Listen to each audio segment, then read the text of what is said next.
So আমরা গিয়েছিলাম royal এনফিল্ডে আরেকবার, তার কারণ আরও কিছু ইনফরমেশন আমাদের দরকার ছিল যেটা আপনাদের সাথে শেয়ার করব। তার মধ্যে সবচেয়ে ইম্পর্টেন্ট জিনিসটা হলো রয়্যাল এনফিল্ড কী রকম সেল হচ্ছে, মানে কী রকম বুকিং চলছে বর্তমানে রয়্যাল এনফিল্ডে।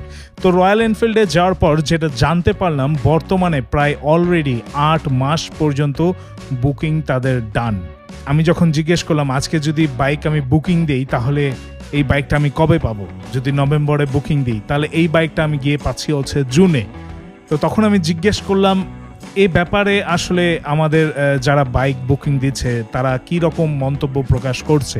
আপনারা প্রচুর কমেন্ট করেছেন রয়্যাল এনফিল্ডের লাস্ট ভিডিওতে, যে কমেন্টগুলো সবগুলো পড়েছি, আমার খুবই ভালো লেগেছে। কারণ যখন ভিডিওতে কমেন্ট আসে, কোনো বিষয় নিয়ে আমি কথা বলি, কমেন্ট আসলে হয় কি মনে হয় যে তথ্য আদান প্রদান, একটা আলাপচারিতা চলছে। এই জন্য আমি সবগুলো কমেন্ট পড়ে